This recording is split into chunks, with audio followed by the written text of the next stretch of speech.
Salut tout le monde, salut les monégasques, bienvenue. Bienvenue pour un nouveau débrief.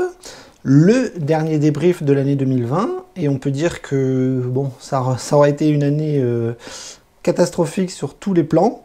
Et le football, voilà, n'y a pas échappé, l'AS Monaco non plus. Et on va dire que ça a été une saison un peu bizarre, entre une saison qui s'arrête, une saison qui reprend avec des stades vides, des joueurs contaminés, des supporters à la maison. Enfin bon, bref, une année un petit peu bizarroïde.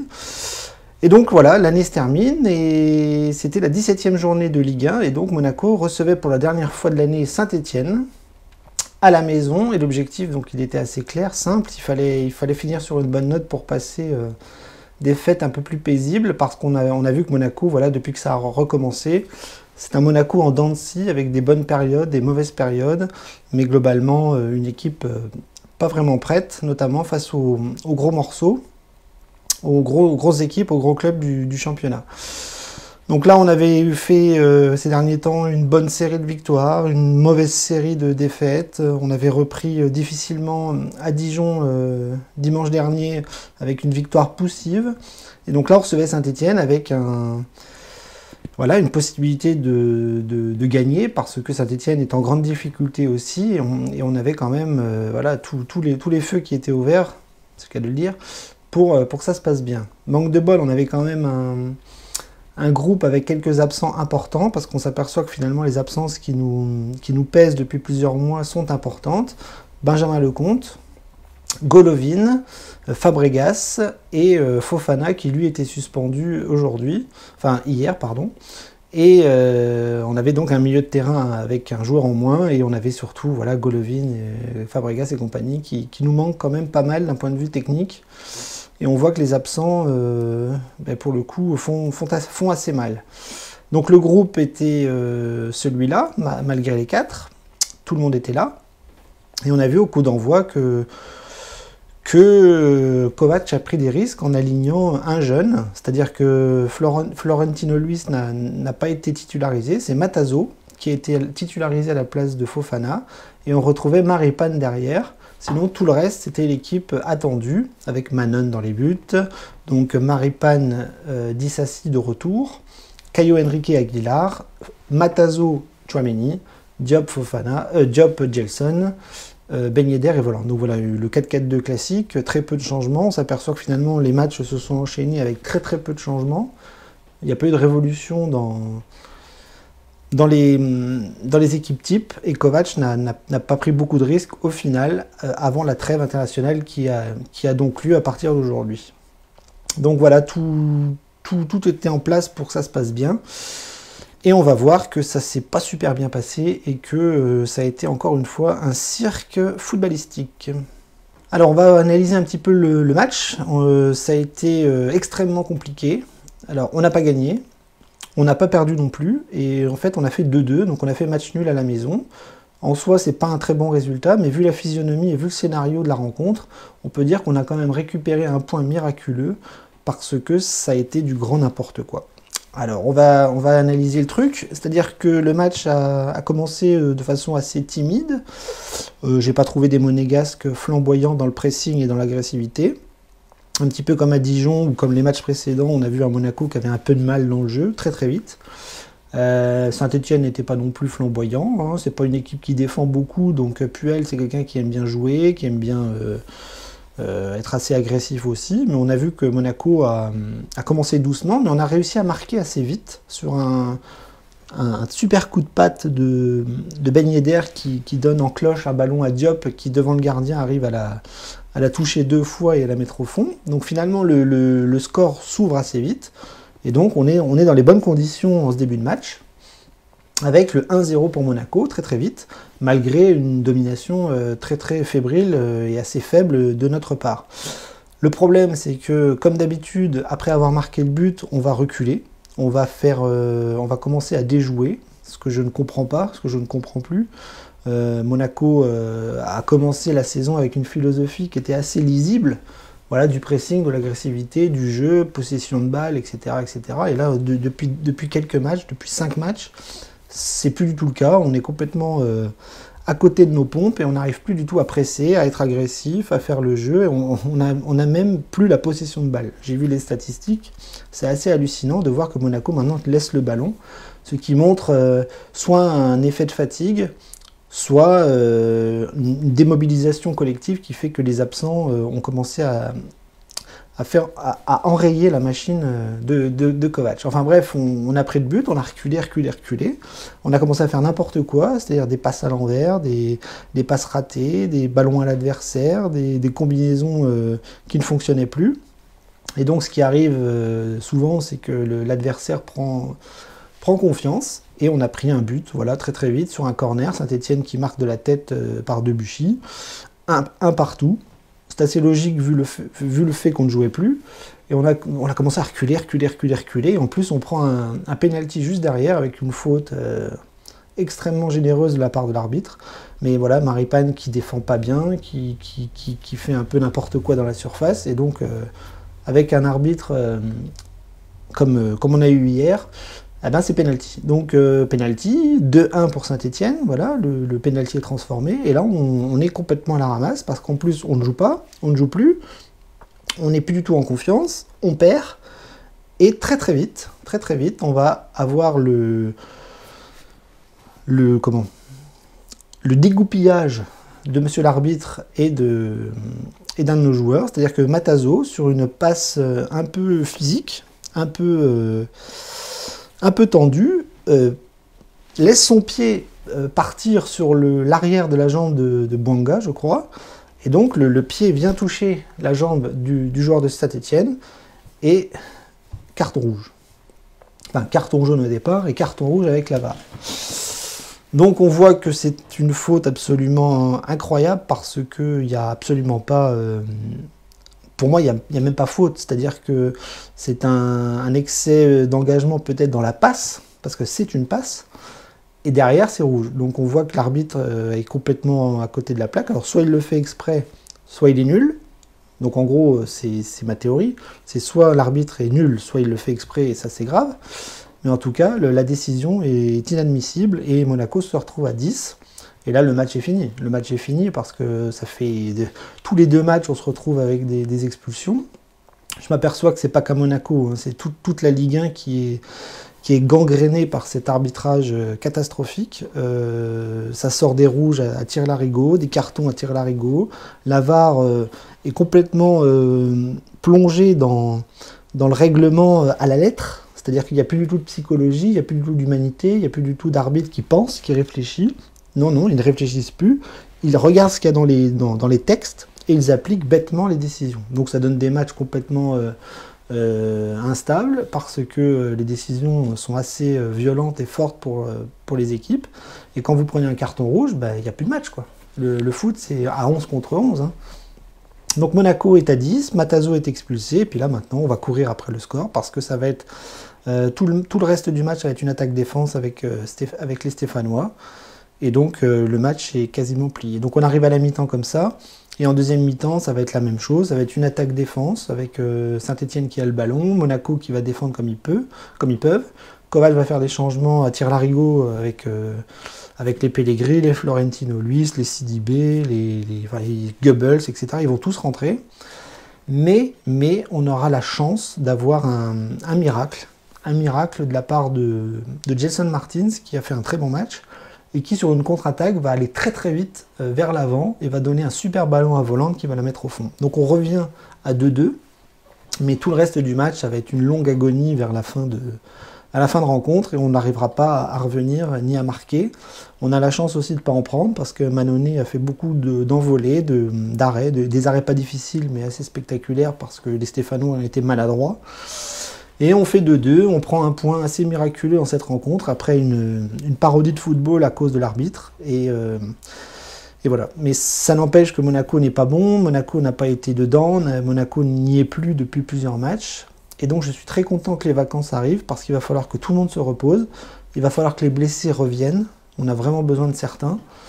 Et peut-être que le mercato pourra aussi amener sa petite patte de nouveauté au sein du club. Voilà, donc 2-2, un point pris miraculeusement, et c'est les vacances, et ça fait pas, enfin, c'est pas plus mal.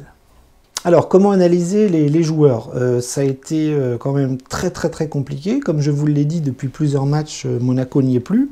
Physiquement, on n'y est plus.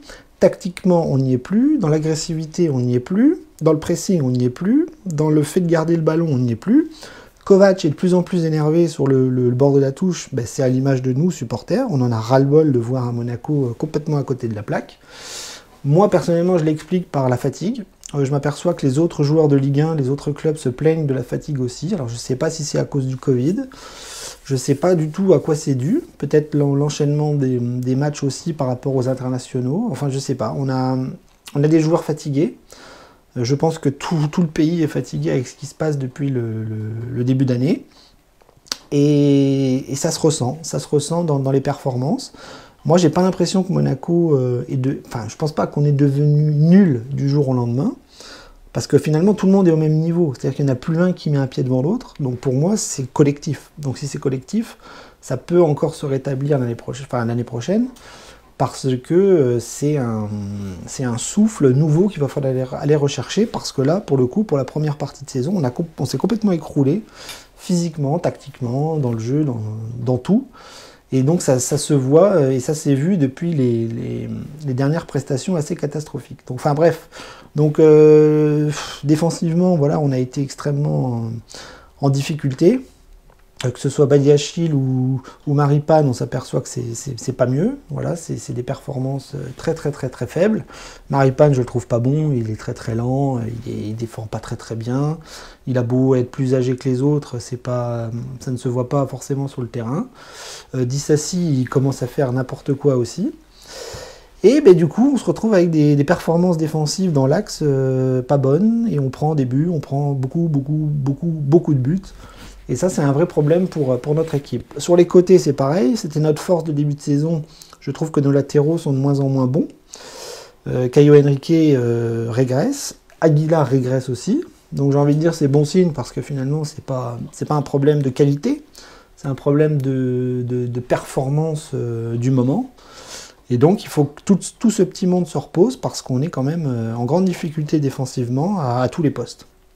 Et Manon, c'est la même chose. Manon, c'est pas un très bon gardien, on va pas se mentir. On l'a beaucoup vu là ces derniers temps.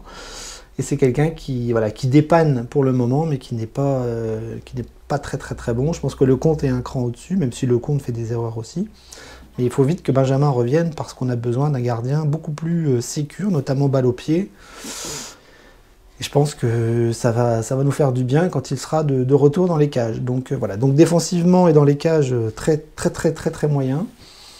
Et c'est à l'image des résultats du moment. Milieu de terrain, on a vu que Tchouaméni a encore fait beaucoup de fautes. Moi, c'est pareil, Tchouaméni, j'ai beaucoup de mal. Ça progresse pas beaucoup. C'est très agressif dans le mauvais sens du terme. Ça fait des fautes. Ça me fait peur. Moi, dès qu'il y a une intervention de Tchouaméni, j'ai peur qu'il prenne un rouge. Et ça, c'est pas normal. Voilà, un milieu de terrain est censé rassurer. Et pour moi, ça ne rassure pas du tout. Et quand il est avec Fofana, c'est la même chose. Je trouve pas que c'est du très haut niveau pour l'instant. Donc là, Matazo, on va pas le juger, parce qu'il a été expulsé de façon injuste. On ne peut pas prendre un rouge sur une faute pareille, c'est inadmissible de la part de l'arbitre, donc on ne va pas le juger, même si son début de match était assez invisible pour moi. Personnellement, j'aurais mis Florentino Luis au lieu de Matazo d'entrée de jeu. Donc un milieu de terrain en grande difficulté comme la défense. Sur les côtés, on a eu plus de satisfaction, parce que Diop a joué assez peu, mais a marqué. Diop, c'est la satisfaction de ce début de saison, et c'est pour moi l'homme de l'équipe l'homme du match, l'homme de début de saison. Voilà, Diop. Voilà, un gros big up à lui, parce qu'il fait de très belles performances, et à l'âge qu'il a, c'est formidable. Peut-être qu'il va gicler avec le retour de Golovin, voilà, mais j'espère qu'on va le voir encore, parce qu'il a amené beaucoup de satisfaction. Donc il a marqué, il n'a pas joué longtemps, il est sorti, donc on ne va pas le juger sur cette rencontre-là. Jenson, lui, a été très bon, il faut le souligner aussi. On le défonce quand il joue pas bien, mais là, hier, il a eu Il a été un petit peu au-dessus des autres, beaucoup d'agressivité, beaucoup d'activité offensive, il s'est battu, il a défendu, il a fait marquer. Sur le deuxième but de Monaco, c'est lui qui fait tout. Donc je l'applaudis là pour le coup, parce que c'est lui qui ressort du lot et qui nous fait une meilleure prestation que les autres. Devant, Volland a marqué, c'est très bien, beaucoup d'activité aussi. Mais bon, le duo Ben Yedder-Volland, on voit que ça patine un peu en ce moment, c'est un petit peu grippé, à l'image d'un Ben Yedder qui apporte quand même des choses dans certaines actions, mais qui pour moi, on ne le voit pas assez. On ne le voit pas assez devant le but, on ne le voit pas assez marqué dans le jeu. Il marque sur penalty, c'est bien, mais il a besoin de briller beaucoup plus dans l'équipe pour performer. Donc Volland, Ben Yedder, voilà, un petit peu en difficulté malgré les 2 buts. On espère vraiment qu'à la retour de l'année prochaine, ce sera beaucoup mieux, beaucoup plus fort et que ça va repartir de l'avant pour cette paire offensive en qui on compte énormément. Les remplaçants n'ont pas apporté grand chose non plus. Florentino Luis a essayé de faire ce qu'il a pu au milieu de terrain, ça n'a pas été catastrophique non plus, mais c'est bien de l'avoir vu jouer parce qu'on avait tendance à l'avoir perdu de vue. Et puis les autres n'ont pas apporté grand-chose, Sidibé, Pellegrini, Goebbels, etc. n'ont pas apporté satisfaction. Il n'y a pas eu d'occasion franche en deuxième mi-temps de leur part. Il n'y a pas eu de but, il n'y a pas eu d'occasion franche. En fait, tout le monde devait défendre pour pas couler, pour pas prendre un 3e but. Voilà. Donc une performance collective difficile, beaucoup de fatigue, beaucoup de regrets, et des vacances qui arrivent à point nommé pour tout le monde. Bien, alors on va faire le bilan du match et le bilan de la demi-saison. On n'est même pas à la moitié parce qu'on n'a fait que 17 matchs. Normalement, c'est à 19 qu'on clôture la mi-saison. Et là, on est donc dans un début de saison à 17 matchs. Et on va dire que le bilan est très très très moyen à mes yeux. Mais là, le bilan de Saint-Etienne, donc il n'est pas bon. Parce qu'on devait gagner, on devait prendre 3 points, pas 1. Vu la physionomie, c'est pas plus mal. On s'en sort quand même pas mal avec l'expulsion et la fatigue collective. Donc voilà, le bilan est assez mitigé. On aurait dû prendre 3 points. On n'en prend qu'un. Le scénario nous fait dire que c'est pas plus mal. Donc voilà, on va vite effacer ce match-là. On va vite l'oublier. Et on va se concentrer sur la suite des événements, qui sera le retour à Lorient au mois de janvier, en espérant une victoire pour reprendre de l'avant. Maintenant, le bilan de la demi-saison, là, il est quand même assez moyen, parce que on aurait préféré coller un peu plus aux 3 premiers. Là, on voit que l'écart est en train de se creuser avec PSG, Lyon et Lille. Monaco n'est plus du tout dans la course pour la Ligue des Champions. Maintenant, on est 6e. On a encore un objectif qui peut être européen. Ça va pas être simple, ça va pas être facile, parce que si on continue de jouer comme ça, on peut vite finir dans le ventre mou plus que dans les 5 premiers. Donc je ne sais pas ce qui va se passer pour l'année prochaine. Je ne sais pas si les joueurs vont retrouver de l'énergie et de l'allant, c'est-à-dire avec des retours de blessures importants comme Golovin, Fabregas et Lecomte.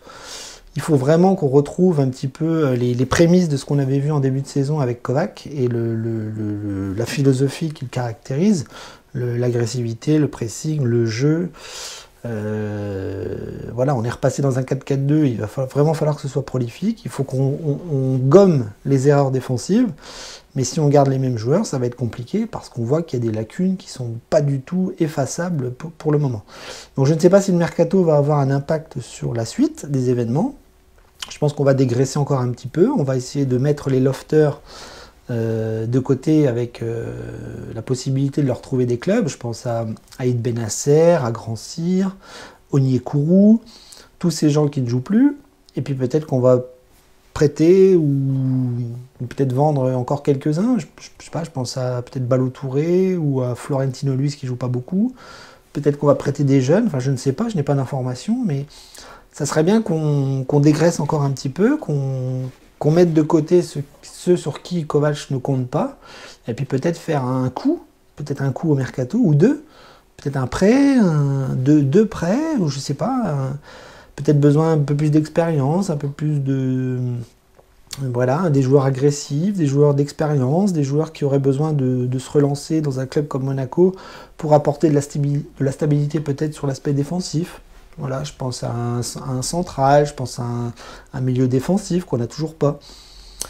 Donc je ne sais pas du tout ce que va être la politique de Paul Mitchell, de Petrov et de Kovac pour ce mercato d'hiver. Ça va être un mercato compliqué parce qu'avec la situation sanitaire, on s'aperçoit que les clubs et le financement, ça devient très très très compliqué. Donc on va observer ça tout le mois de janvier. On va voir si Monaco est actif, si Monaco ne bouge pas.